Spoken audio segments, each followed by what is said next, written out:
Saludos and salutations, Broncos country, and welcome to another exciting episode of Broncos Talk. Today, we have an action-packed show for you today. We actually have Ty in the house this time, so no technical difficulties. He is going to be here tonight. Also, we're going to talk about the PS2 contract signing, what that means for Denver, and what that means for the future with PS2 in Denver. Also, finally, we have the schedule prediction episode that you guys have been waiting for. I know I've been delaying it for the longest, so sorry about that, but we are finally getting to it. Plus, we're going to talk about the week one matchup that the Broncos have with the upcoming Seattle Seahawks in week one and what is expected, what Ty and I expect Bo Nix and company to do in week one. So, guys, stay tuned for that and much more today on Broncos Talk.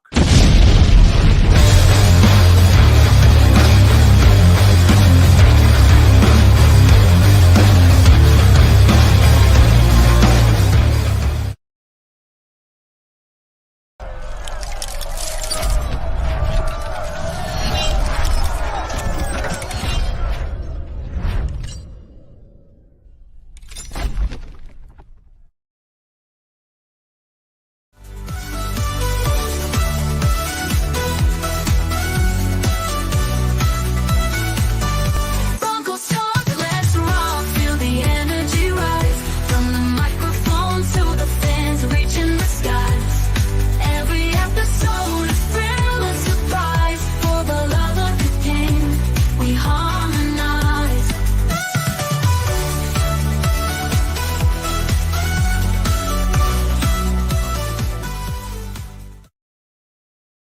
You know what, Ty? The more and more I listen to that intro, it's freaking incredible. I love that so much.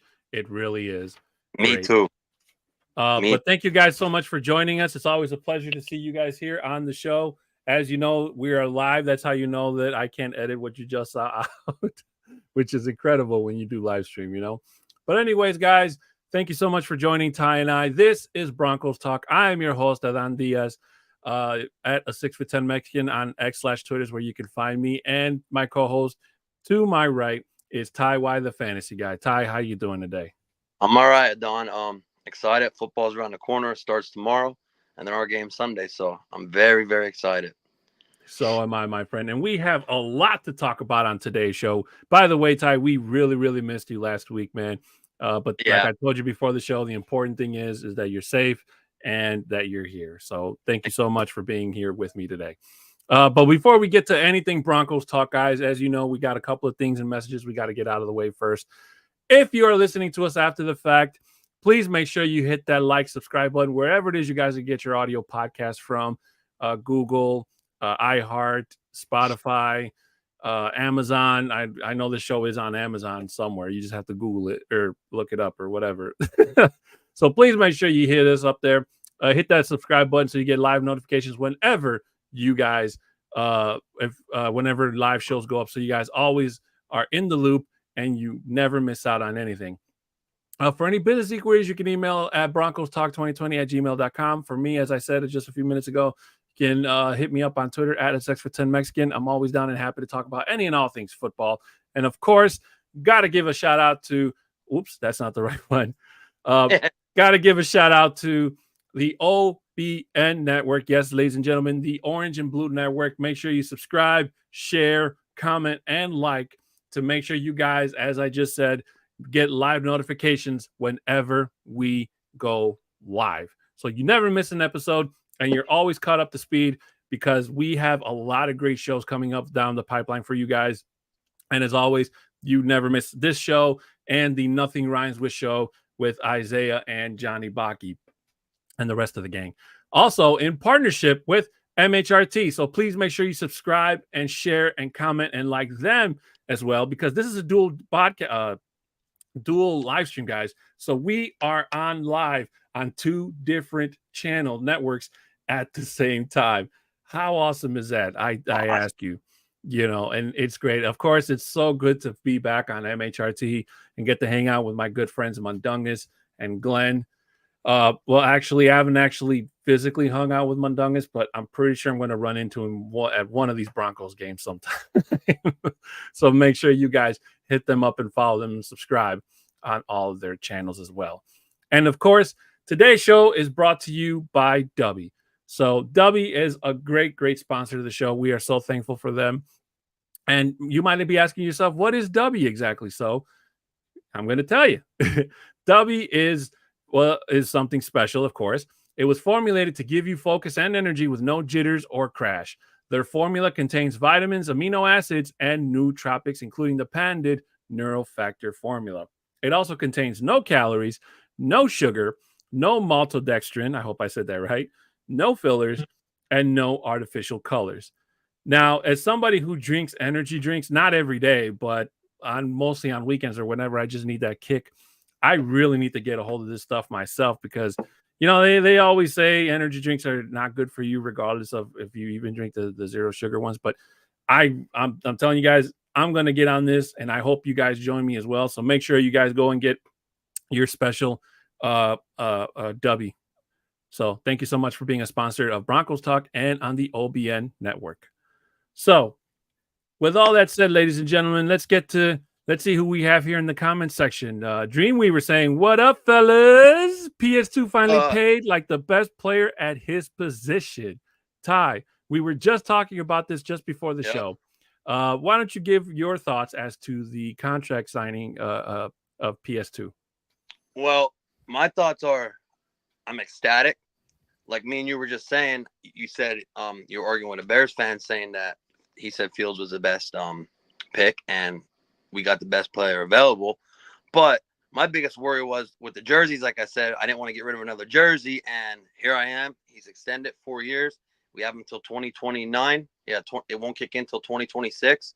So we have the best corner in the league for another 5 years, and we're set there at that position. And I'm very excited, along with all of Broncos country, you, Johnny, everybody. So, yeah, I'm pretty excited about that myself. The crazy thing is, and this, like we talked about just a little bit in backstage, is my biggest worry is, and this is happening to a lot of players, is that once they secure the bag, regardless of who they are, regardless of who they play for, they get to a certain level of comfort where they kind of feel like they don't have to excel anymore, if that makes any sense. So hopefully this doesn't happen with PS2, but we have seen it with other players where once they get that big fat contract, their play kind of starts to decline, and not just because of age or injury. It's almost like they feel like they made it, so they don't have anything else to prove, type of thing. So hopefully that doesn't happen with PS2, but thankfully he did set the market as the the highest paid cornerback currently in the league. Now, the other important part of this, Ty, is not that the Broncos have to find a cornerback too. Maybe not, doesn't have to be exactly the caliber of what Patrick Surtain is. It would be great if they did, but then you'd have a salary cap issue somewhere along the line. But either way, the NFL has been put on notice, guys, that PS2 is here to stay in Denver, and he is a threat to be reckoned with. So whoever lines up against him these next 17 weeks, they're going to have their hands full. Yep. The boss, Johnny Baki, jumping in. He's saying, Ty is so frozen. I'm expecting him to break out and sing Let It Go. That's on your end, Johnny. That ain't me. I'm not frozen. So I could sing Let It Go, though, if you want. I will sing. So for our friends on that are on audio, it actually, I didn't want to say nothing, Ty, but there are, like, when you were just talking earlier, like, it was just like one still, and we could hear your voice, but it was just kind of like frozen. Is it good now? It's good now, but it kind of like it comes and goes. It's spotty. By the way, shout out to Isaiah, our good friend over at Orange and Blue, who finally got his PC set up, and he was fantastic yesterday on the Nothing Rhymes With podcast show. So guys, make sure if you haven't checked it out, go back and check it out. It was a great conversation between him and Johnny Baki, talking about what we're going to talk about today as well in the schedule predictions. Ty and I are going to give our own predictions as to who we think, how the Broncos are going to fare up depending on the matchup. But going back to what we were talking about, Ty, Patrick Surtain, do you feel that the Broncos maybe overpaid for Patrick Surtain, or do you feel that it was the right move for the Broncos to have made that decision? All right. some people might say it's biased because we're Bronco fans, but I feel like it was the right move. Patrick Surtain earned it, in my opinion. I don't know his stats through his whole career so far, but I know it was top 3 every year. He's a lockdown corner. He deserves it. I don't care what nobody says. Like I was telling you backstage, there was Bronco fans against it. They're saying money this, oh, that's a lot of money. It don't come out of their pocket. To me, it's an amazing signing. He earned it. It's worth it, and he deserves it. Yeah, I agree. Last year he had a really, really great season. Yeah. I will say the one game that still haunts me is that New England game. That was the only bad game he had. But you know what? Everybody has a bad game. Okay. Yeah. As I told you backstage earlier, I was playing in Madden in my brother's fantasy league. I got my ass handed to me, literally, and I was playing as the Jets. I'm not a Madden player. I probably never Yeah. will be a good Madden player, which is fine. But that's just how it is. Some games you're gonna look like you know what the hell you're doing, and then there'll be games where you just get punched in the mouth. Yeah. So, but I think this is a great addition by the Broncos. And if you got the money, you got to keep your best players, right? And because we've seen what happens when players hold out with these contract negotiations. Who's the one? Before we went live on the air, I think he still has it. I think it's Jamar Chase. Chase.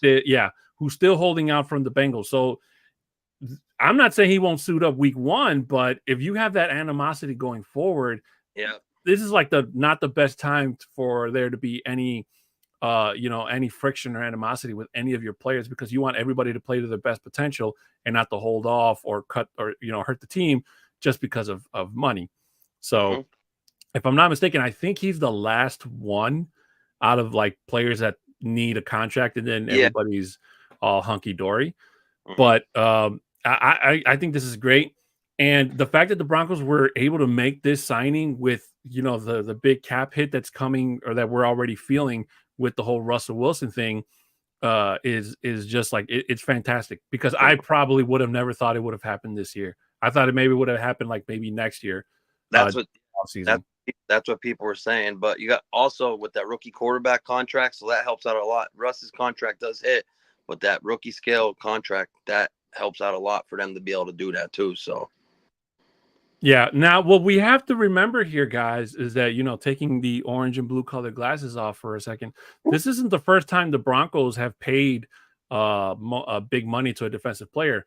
After the Broncos won in 2015, they shelled out a lot of money for Von Miller. And even that was a little bit rocky, because it almost felt like John Elway, being the GM, didn't want to give up that much money. But if you wanted to keep a caliber like player like Von in his prime at that time, you needed to pay the man. So unfortunately, it didn't fruition any more championships for Denver paying him that money. But that's just the gamble that you take, but I really am excited for football. I know it sucks that tomorrow it's Baltimore and Ravens, and it's not Denver football. We don't get that till Sunday. Ty and I will be giving off our predictions for that game as well. But let's jump back into the comics real quick. Here, Johnny Baki says, save it for your niece, homie. Yeah, I don't know how I missed that. D-Rock saying, what's up, fellas? What's up, D-Rock's good to see you, my friend. He also jumps in by saying, pay the players that deserve it. And that's a very good point. You know what? I actually, when I play my own fantasy league in Madden, for example, I don't play with cap because I don't really understand it 100%. So, but with my brother's league, there's a cap hit, or cap space. So there's like a lot of math and stuff you have to do and figure out. And I'm not a math person. That stuff gives me a headache. So, but I have to try to figure it out. So you're right. You want to try to keep your best players. You want to pay players that it show, that they're up and that they could be a good addition to your team, up and rising players, and try to trade away any players that you can get without having to cut them and, having to survive or go through a cap hit as such. But Ty, and this is something that we also talked about backstage, just to kind of, not to put you on the spot, by the way, but since we are coming up on fantasy, who are your top 3 Broncos, regardless of position, that you would recommend for people to start? in I will fantasy. get back to you on that. Give me like 2 minutes because here comes the train, like I told you. Oh, okay. So give me like Uh, 2 minutes. yeah, no problem. We'll jump back into the comics here and comments, not comics, comments. Dreamweaver saying PS2 might be better than Champ by the end of his career. Now that's a hot take for you. I have not heard that before, and I I would be pleasantly surprised if that were actually happened. Uh, but I would love it either way. Don't get me wrong. I love Champ Bailey. I love what he did as a Bronco. He was amazing. And it's really sad that the Broncos weren't able to get him a ring before his retirement back in 2013 when they went to that Super Bowl. So D Rock saying, "Oh, captain, my captain. Bo Nix is a captain his first season. Yep. Let's Bo. Woo!"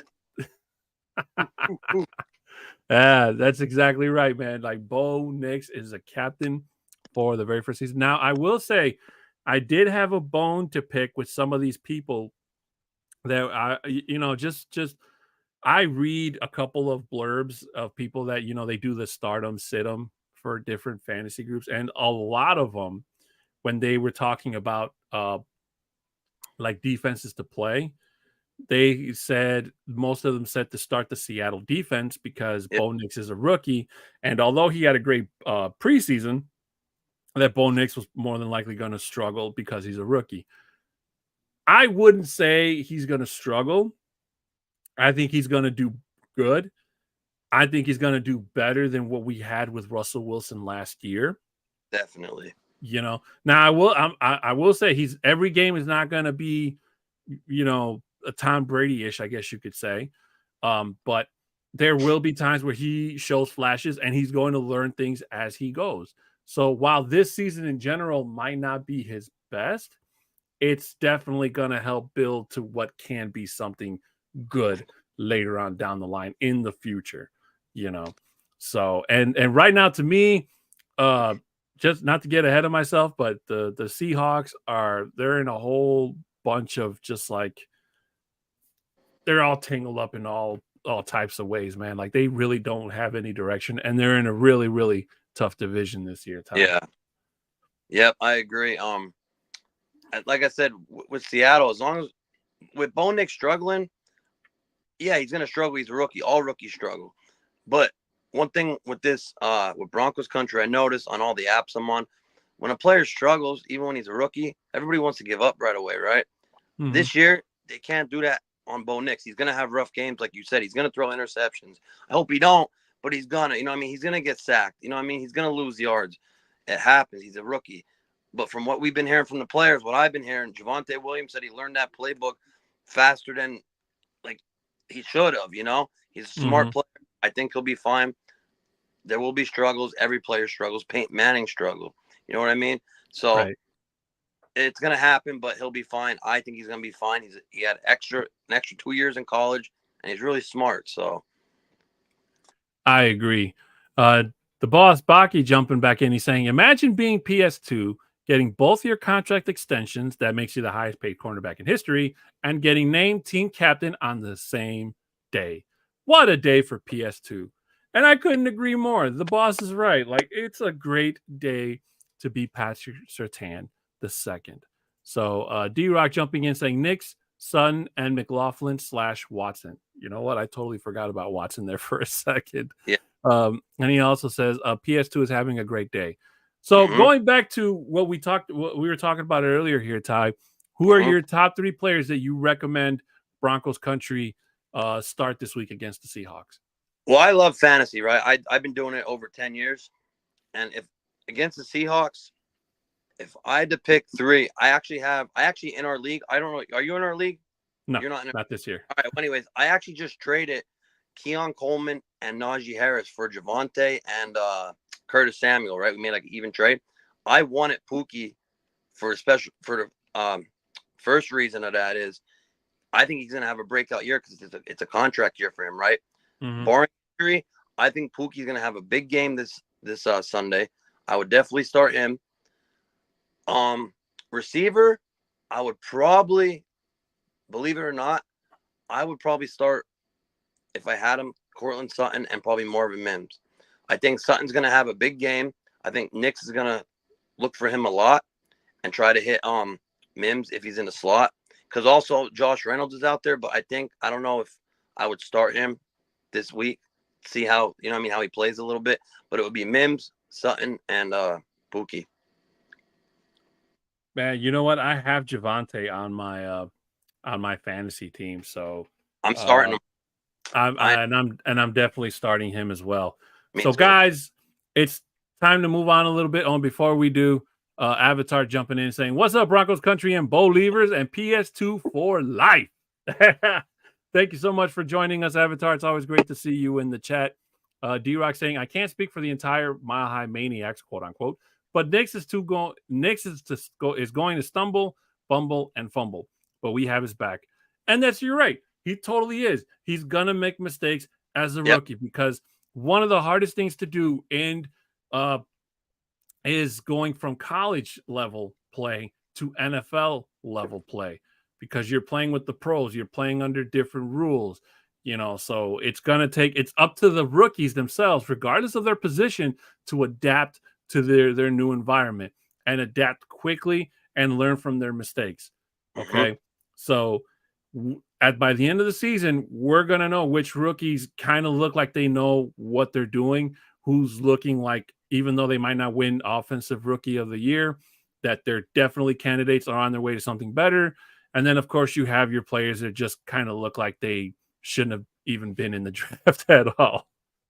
But that's a little harsh. Every rookie has a bad first season. Most rookies, I should say. Let me reiterate that. Most rookies have a bad first season and go on, and vice versa. Some of them are one-hit wonders. There was a video I was watching on YouTube about some of the one-hit wonders players that I haven't even heard of their names in years, just for the simple fact that they were great one year, and then after that, nothing. Yeah, that could be CJ Stroud this year. I want Bo Nix to have a CJ Stroud type of year, but we don't know how CJ is going to be this year, so that could be one of those situations right there. Exactly. But guys, it's time to get to the schedule prediction part of today's show.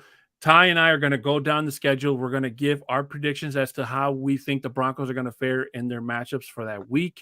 We're going to try to be as informative and detail-ish. I don't know if that's a word.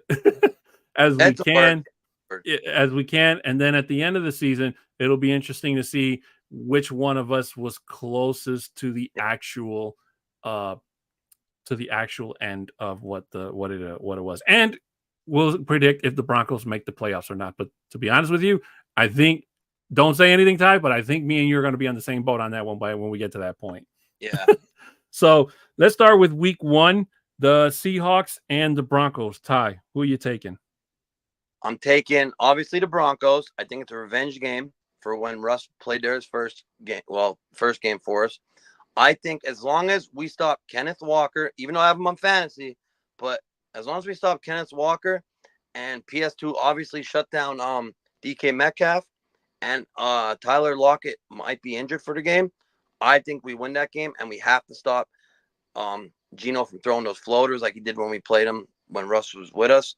Mm-hmm. And I think we win, and I'll have to give a score. I'll say 24-14. Well, I wasn't going to do scores per se, but you can. Okay. Just for the simple fact that I have no idea how this offense is going to look. I got it. So I myself am not going to predict scores on every game, but I'll try. So forgive me if we don't remember by this time next week when we recap the game. Yeah. But I agree with you. I think that the Broncos are going to win this they're going to win this game. I think this is a statement game because the Broncos are going to go in there exactly. None of these guys, especially the guys that were there 2 years ago, remember what happened that day. The fact that the Broncos lost by a freaking field goal, 66. And it makes those players sick.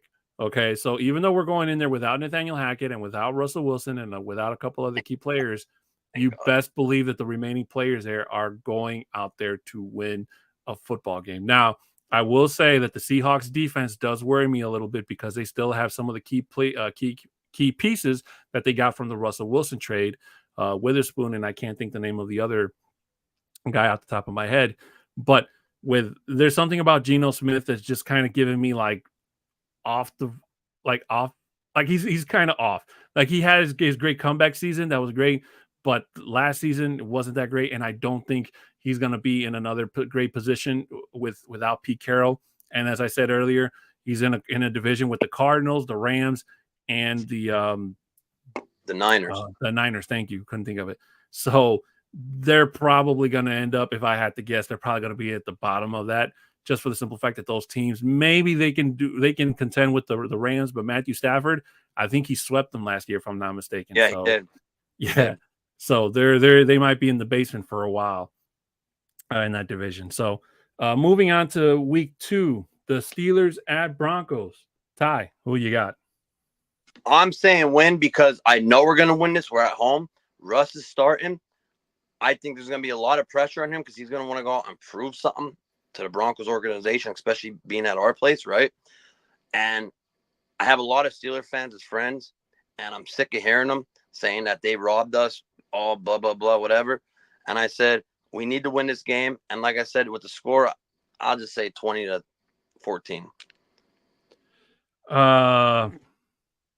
I think that the Broncos are going to win this game. It doesn't matter if Russ gets pulled out of being the starter because he has a bad game against who do they play? I think they play the Cardinals, if I'm not mistaken. I'm not too sure. I'd have to. I got it right here. They play the Falcons. The Falcon. Ooh, yeah, it's a road game against the Falcons. So, shoot, that Falcons defense, especially with the new acquisition of Justin Simmons and Jesse. Ooh, man. Kirk Cousins just might. I mean, he might not be able to carve him up because it'll be interesting to see how he looks coming off of that Achilles injury.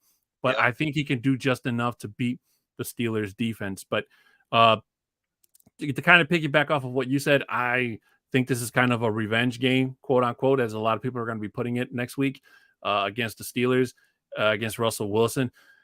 Don't get me wrong, guys. I still have respect for Wilson because it wasn't easy for him to do what he did, in terms of leaving what he thought was going to probably be the team he was going to maybe be for the rest of his career.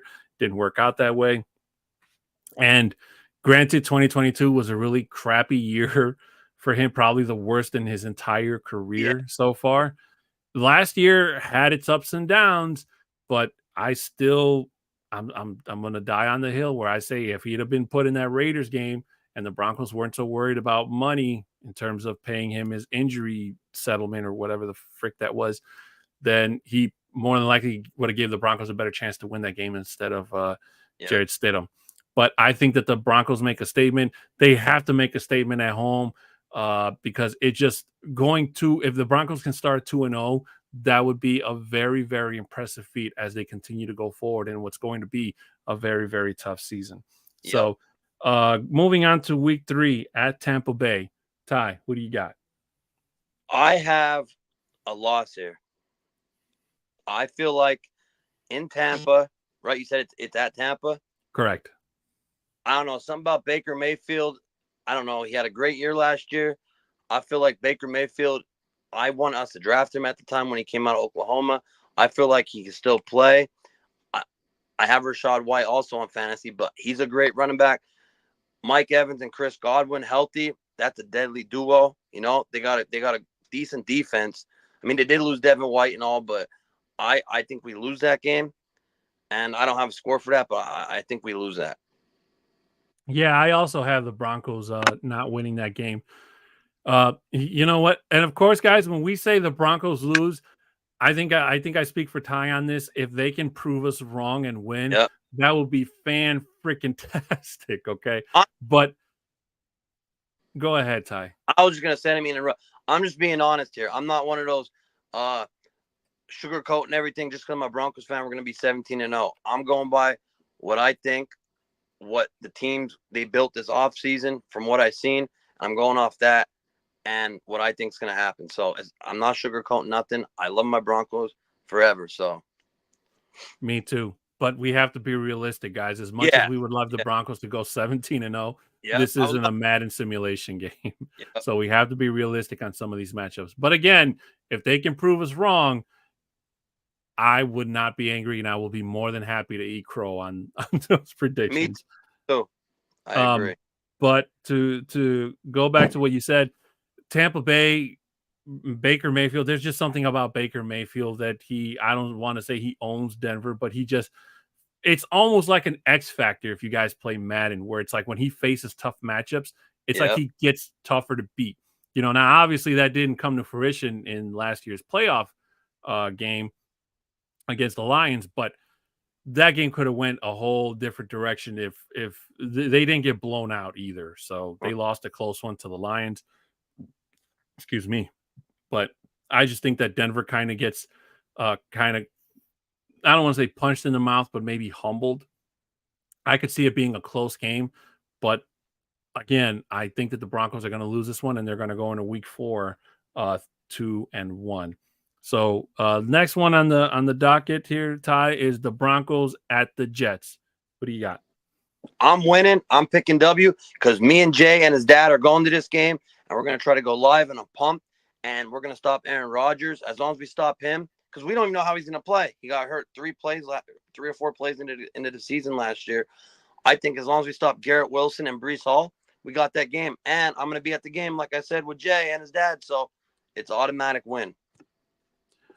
So you're going to be at the Jets game, huh? Yeah, me and Jay, yep. Was that going to be your first time at MetLife?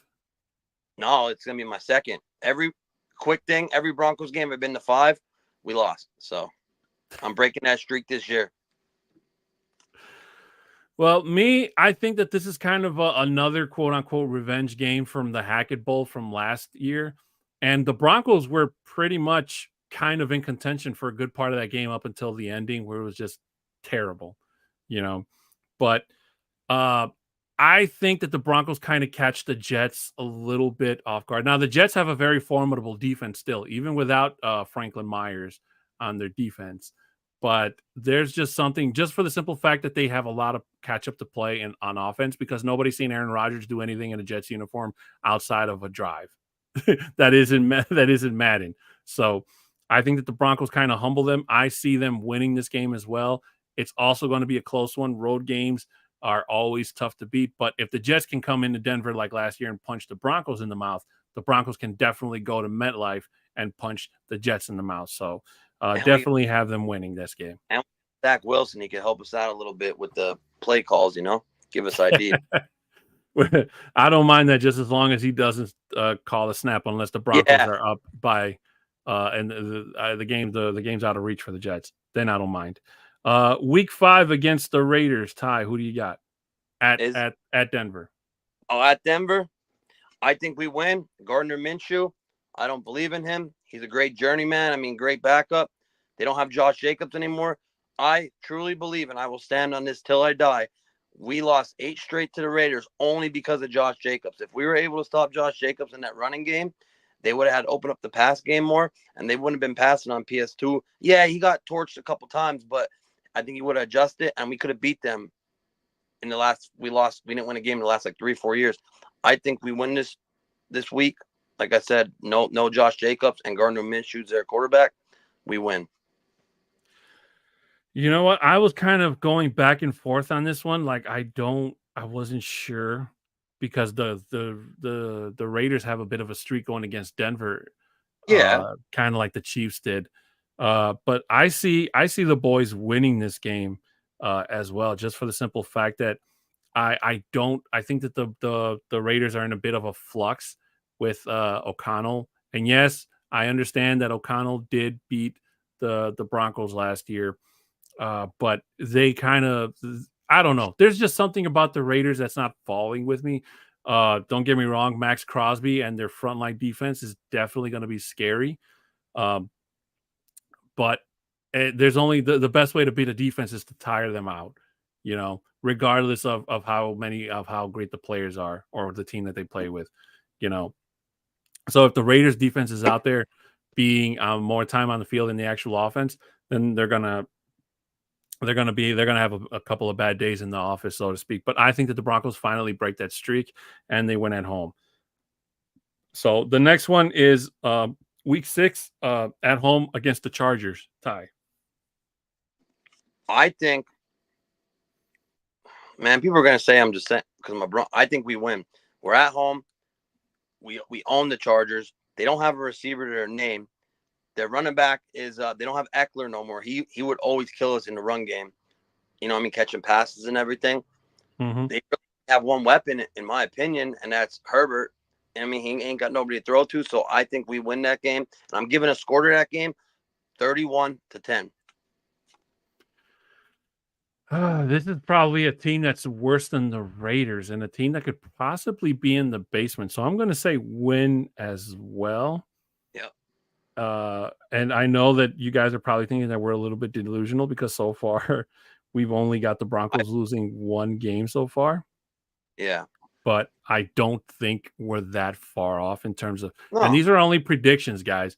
So just keep that in mind for those listening to us after the fact. These are only predictions, nothing set in stone. Anything could happen, injuries and all that always play a factor for all teams all during the season. But the Chargers are just one of those teams that, they look so, I don't know if unorganized is the right word I want to use, but probably just for the simple fact that, like Ty said, they don't really have a number one running back. They don't really have a number one wide receiver. Aside of that, what was that guy they drafted his name? Quentin.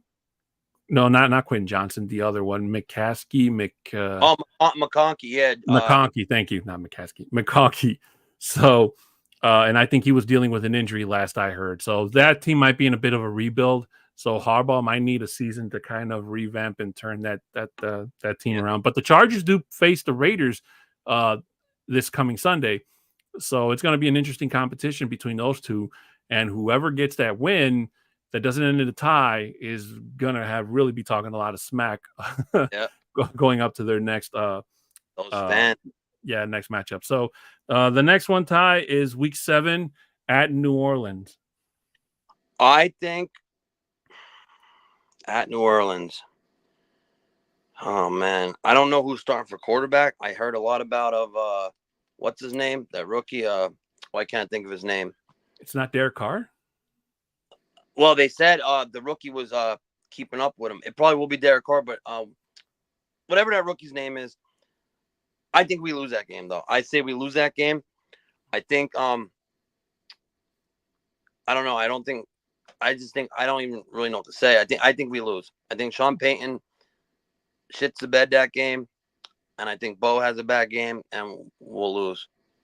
Yeah, I have us losing this game too, just for the simple fact that there's just something about a winning streak that eventually you kind of have to, and it's when you least expect it. And I think that the pressures of Sean Payton being back in at the Superdome, not on the Saints sideline, maybe gets the best of him. And I just think that the Broncos probably have a bad day at the office. I know that if I'm not mistaken, the last time the Broncos played the Saints in New Orleans, I think they snuck out a win. So, but unfortunately, I think that they lose that game. Week 8, the Panthers at Denver. Who do you got? I'm obviously saying we win.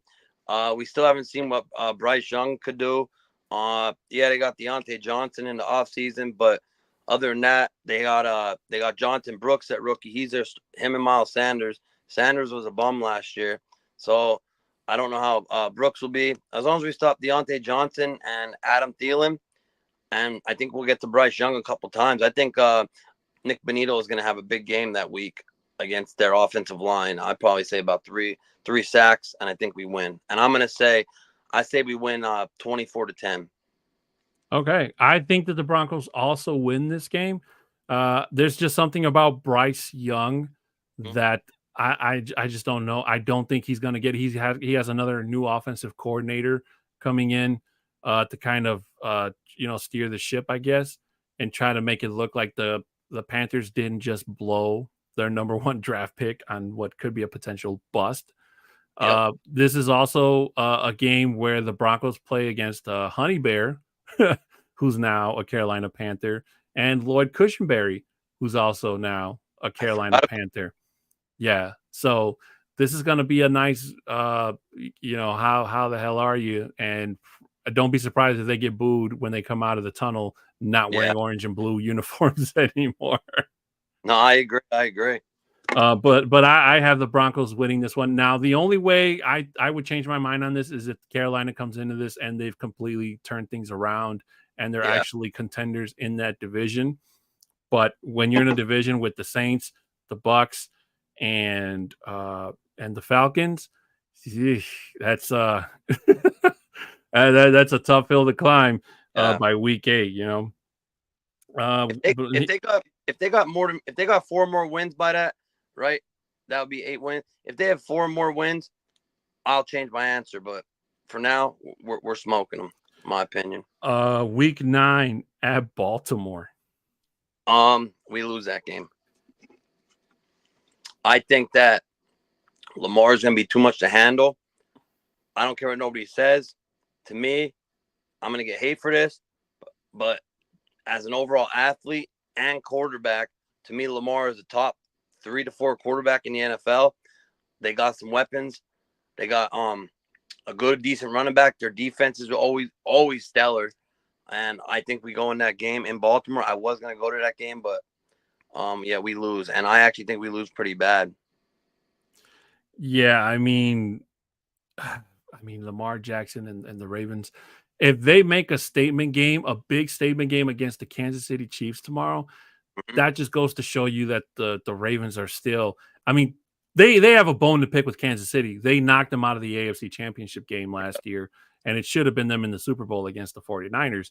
But they're going to come in. They got Derrick Henry. Lamar Jackson is always a threat. You never know if he's going to throw. You never know if he's going to run. And they have, the only thing that might be an Achilles heel for them is the fact that they have a new defensive coordinator. But by this time, by week 10, they'll have some stuff figured out. So whatever kinks or they find in the armor, they will definitely have fixed them by then. Injuries withstanding, of course, not being a big issue for them. But I just think that becomes a too big of a hill for the Broncos at this current time to kind of get over. Now, if they pull a miraculous win, hey, it'll definitely be the talk of the NFL come that Monday morning. Fun fact, last time we played against Henry on the Titans, I think, don't quote me, I think we held him to 22 yards, and it was his lowest yards of the year last time we played him, but that was the Titans. Yeah. Week 10 at Kansas City, first matchup. I'm taking an L here. I think I'm already going to say now we split with them. We lose at their place, win at home. I think Kansas City at that time, I guess it all goes, my opinion, it goes by tomorrow's game. If they lose tomorrow, they're going to be out for revenge on everybody. I think they're going on a huge win streak up to the time they play us, and I think we lose that game. Pat Mahomes is Pat Mahomes. You can hate him, love him, whatever you want to say, but it's Pat Mahomes, and you got to give the guy respect, and he's a baller. And yes, we broke the streak, but we still struggle against them, and I think we lose that in Kansas City. Yeah, I agree. I also have us losing this game just for the simple fact that Patrick Mahomes is really tough to beat at home, and I really freaking hate saying that. But facts are facts here, guys. And of course, and I'm sorry if we're not ignoring the comments. We're trying to get through this as quick as we can. Dreamweaver saying, I think we may have skipped the. No, we talked about the Falcons. Okay, he's saying Falcons are easily winning that division. Definitely, I agree. As long as Kirk Cousins stays healthy, they will definitely be a formidable threat in that division. Yeah, he's also saying Baltimore with King Henry is going to be crazy good. Yeah. Every linebacker is going to definitely have their work cut out for them. He also says that Baltimore will definitely win tomorrow night. I hope they do. I'm saying because the best thing about last year's kickoff was the fact that the Chiefs started 0-1. Yep. And he also says we beat Kansas City, and Kansas City F them Chiefs. I'm just saying. Hey, we did, but again, unless Patrick Mahomes has another flu and it's another flu game part 2 type of crap that we Yeah. don't really even need. It might be just another one of those days in the office. So for actually that's where we left off. Week 11, the Falcons come to Denver. Yep. And I think we win that game. I think the crowd's going to be cheering for Justin Simmons. I just think that, as I was just talking about how great they are, we were just saying how they're going to win the division. I believe we beat them at home. We always play better at home. I think that we'll stop Kirk Cousins. I believe that game, our pass rush will have a great game. I don't know who, but like I said, we stop Drake London and Bijan. I think we'll be all right. So I say we win that game, and it'll be a close game. It'll be like 17-14, or it'll be a low-scoring game.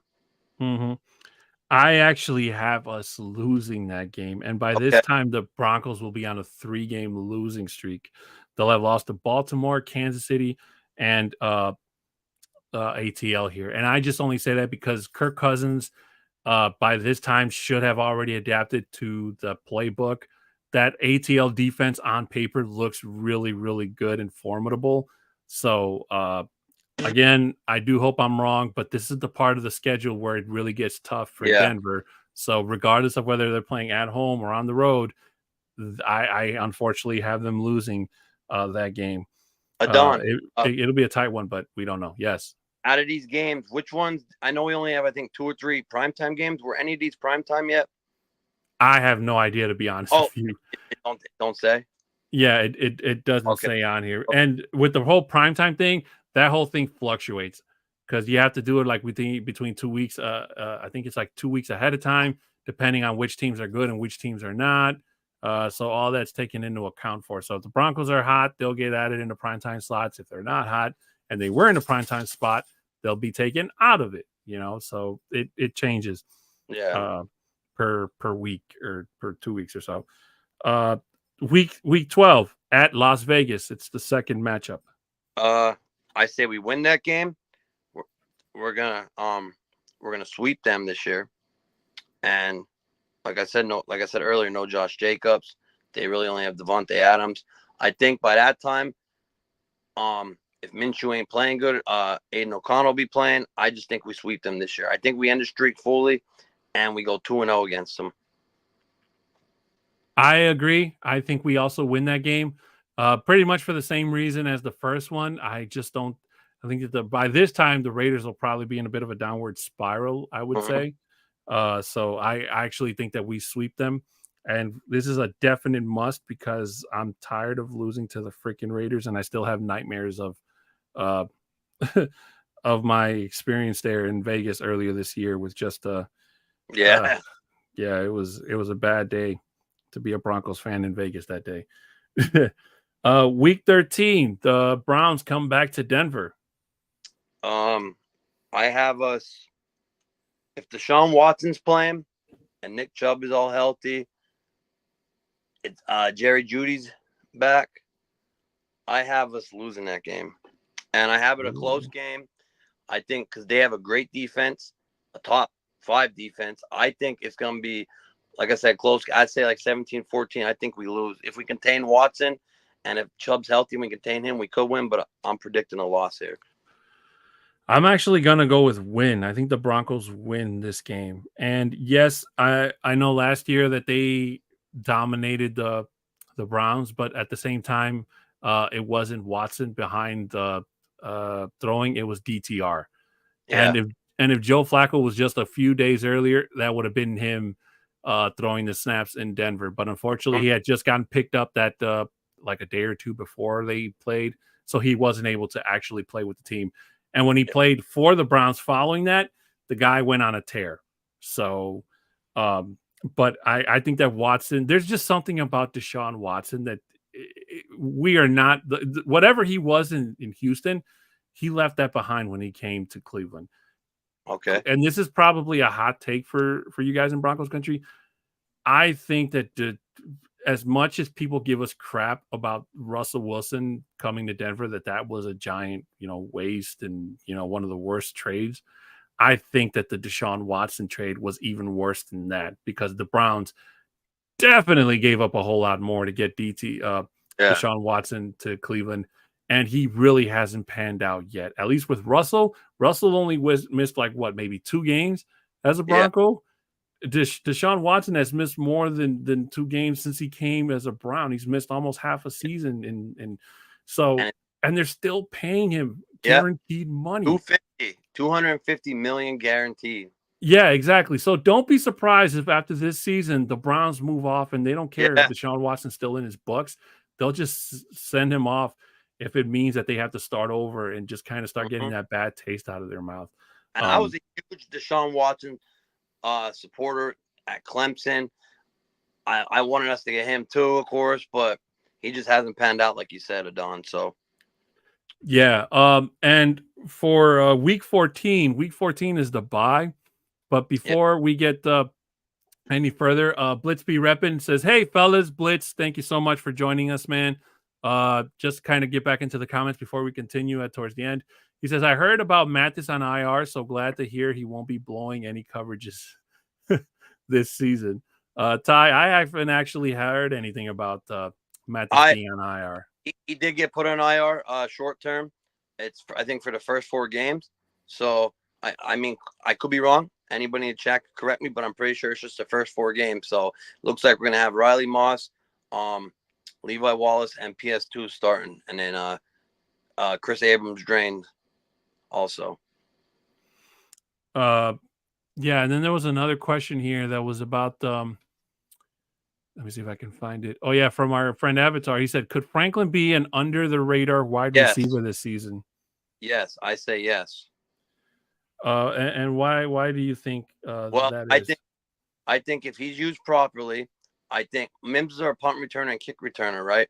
But I think I know Mims will be our slot guy because we're gonna have we're gonna have Sutton and the other guy out wide, and then it'll be Mims. But I think they could put Troy Franklin in their way of speed. He's faster than Mims.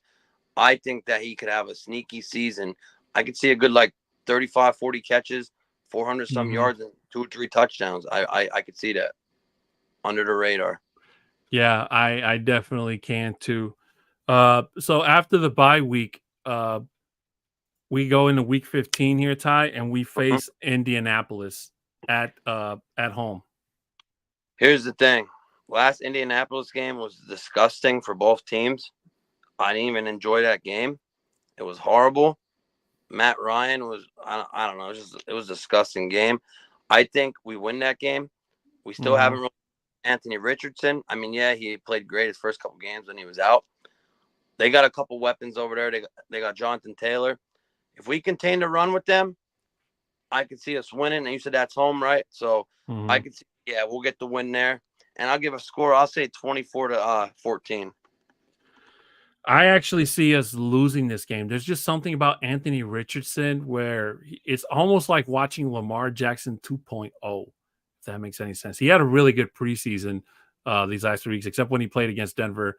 Well, not him, but when the Colts played their first preseason game. But again, that was just a bunch of guys trying to make the team. So it's guys that you definitely won't be seeing by week 15 unless they're filling in for a starter that's hurt by then, you know. But there's just something about Richardson that makes him explosive and highly. There's not enough tape on him, I would say, for the Broncos to kind of like try to get an understanding and a reading of. They've only seen what we've seen, and I think that the Colts kind of come and just kind of take us for a bit of a surprise and maybe even a ride at that. Hopefully, I'm wrong. Could be a close game. I think it will be, but unfortunately, I think that the Broncos lose that game. Week 16 at Chargers for round 2. I think we win that game. We sweep them. I already said it. You said it. They're pretty much in a rebuild state. They don't got no weapons but Herbert.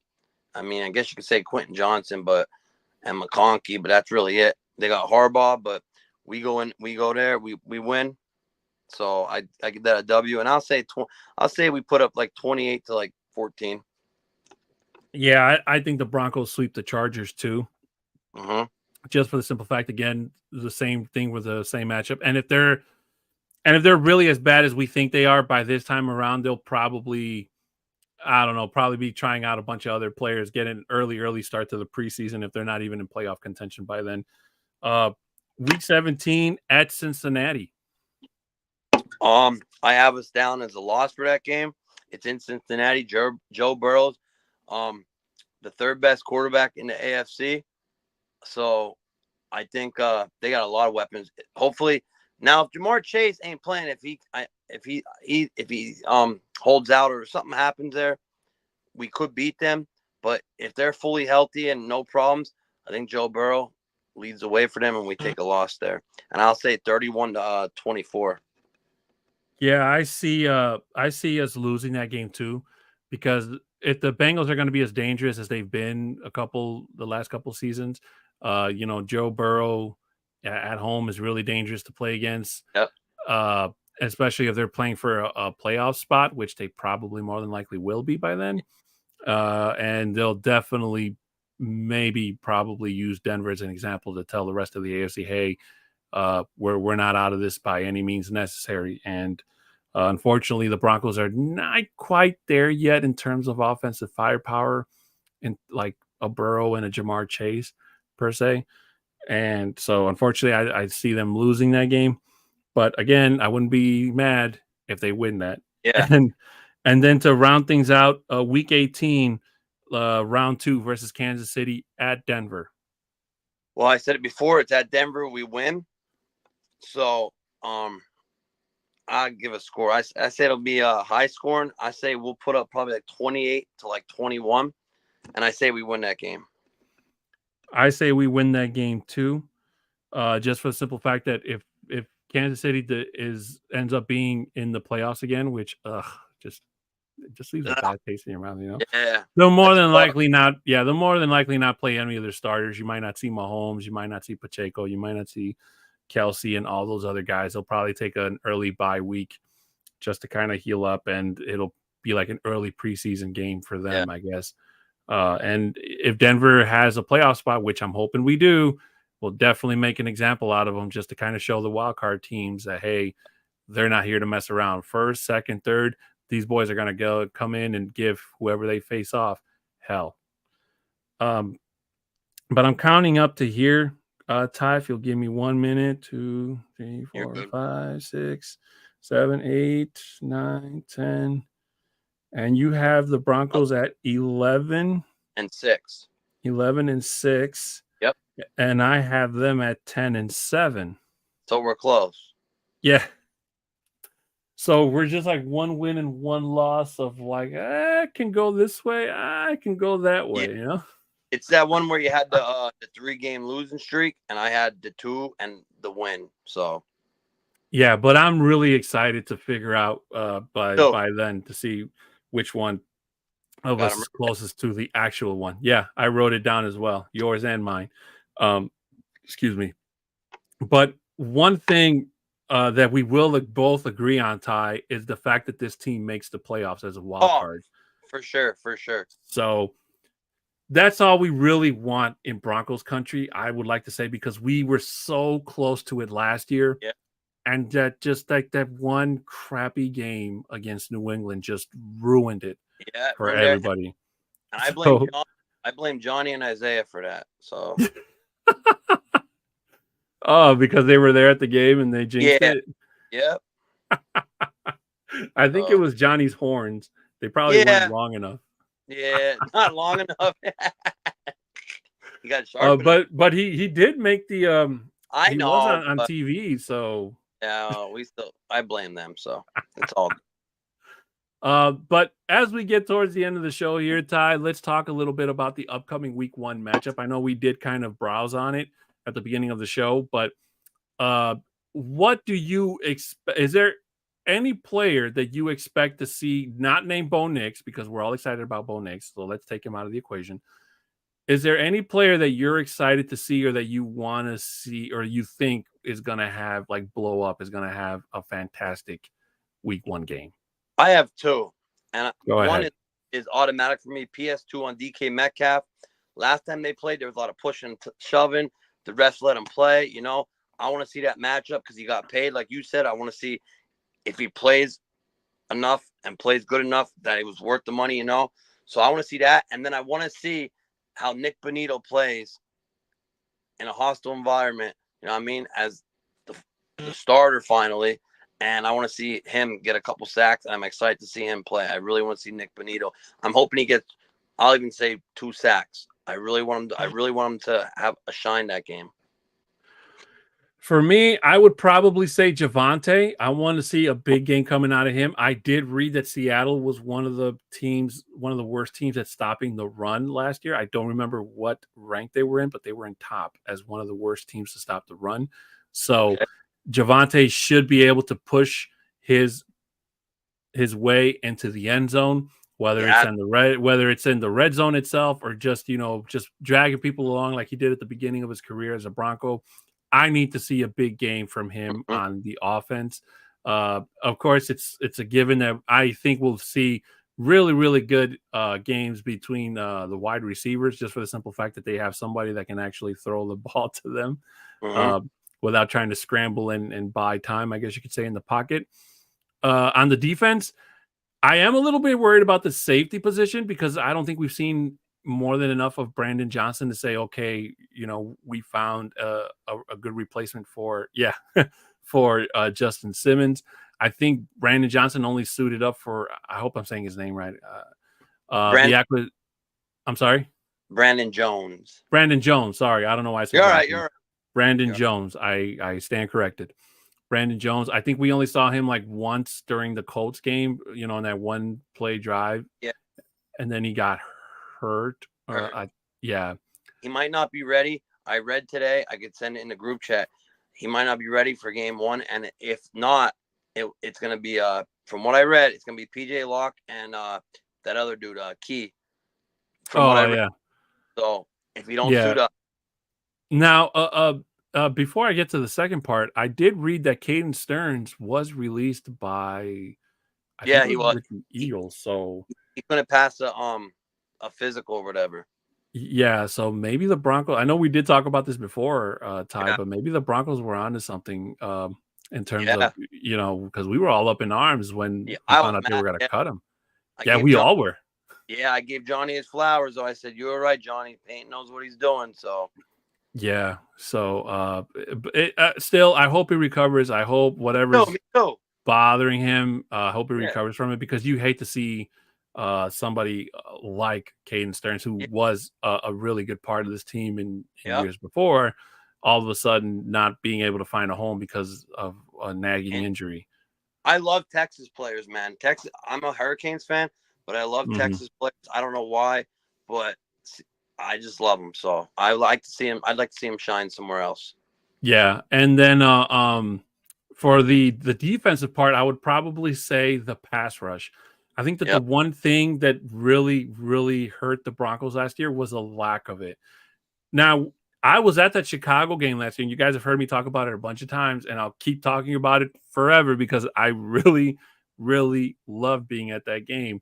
But when that pass rush got going, Mm-hmm. it really made even somebody like Justin Fields, who had a 3-score lead over the Yeah. Broncos after the half, and 28 to 7. they were able to help turn that game around, you Yep. know.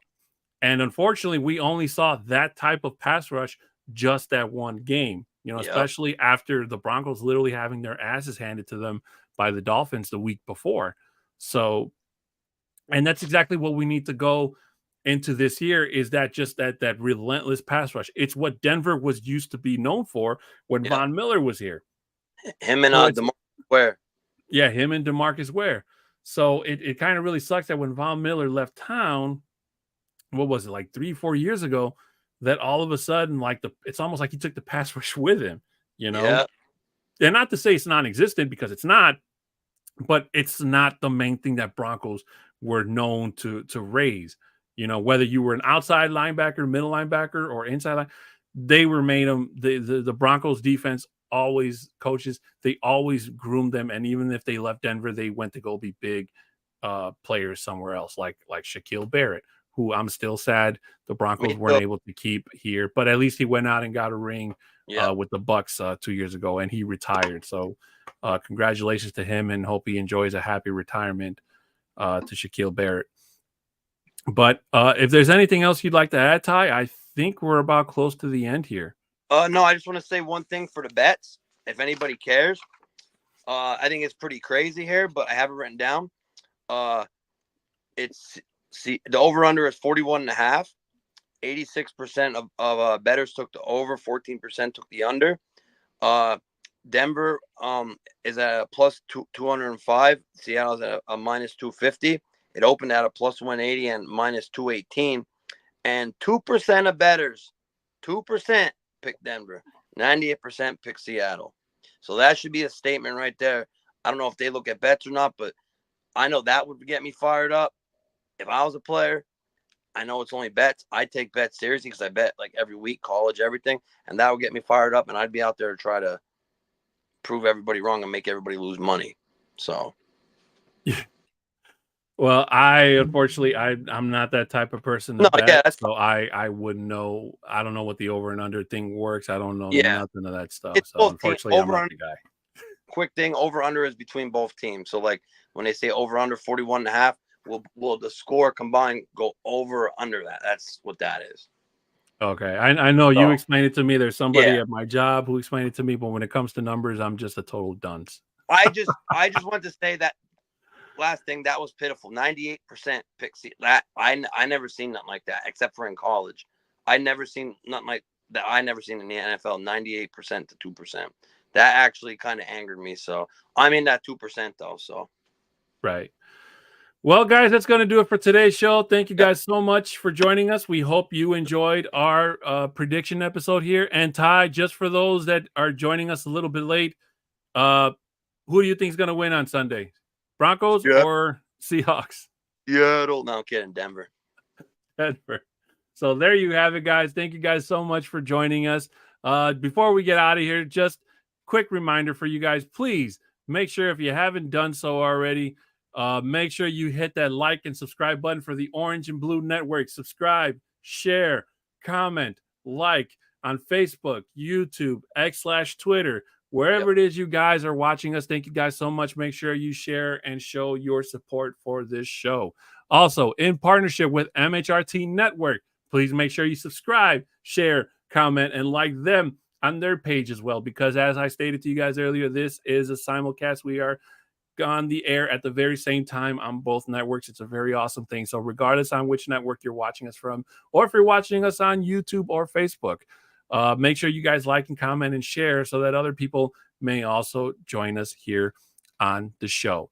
Also, for any business inquiries, you can email at broncostalk2020@gmail.com. If you want to follow me on X, you can follow me at a 6'10" Mexican. Of course, I'm always happy to talk about any and all things Broncos. Audio listeners, please make sure you like 5-star review wherever it is you guys are listening to us after the facts. Like and subscribe and share and hit that little bell button, whatever notification settings you have, so you guys make sure you're notified of whenever an episode drops. We are always grateful to have you guys here. And we're so sorry that you can't join us live, but it doesn't matter whether you're here with us at the very beginning or listening to us after the fact. Your support is always welcome in any way, shape, or form. Guys, make sure you tune in for the Orange and Blue Network and on MHRT, because we are going to go live for the pregame show before the game starts. And there's also going to be a postgame show after the game is over. So make sure you're subscribed. Make sure you have the live notifications turned on so you get to know and get the notifications of when we go live before the Broncos game and after the Broncos game for the recap show. Yep.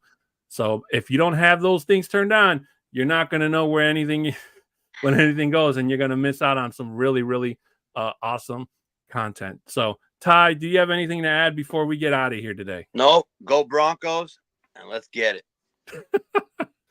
Couldn't have said it better myself. Yep. Ladies and gentlemen, for Ty Y, the fantasy guy, my name is Adan Diaz, and this has been Broncos Talk on the Orange and Blue Network in partnership with MHRT. Guys, have a great night. Enjoy the rest of your day. And as always, go Broncos! Woo! Go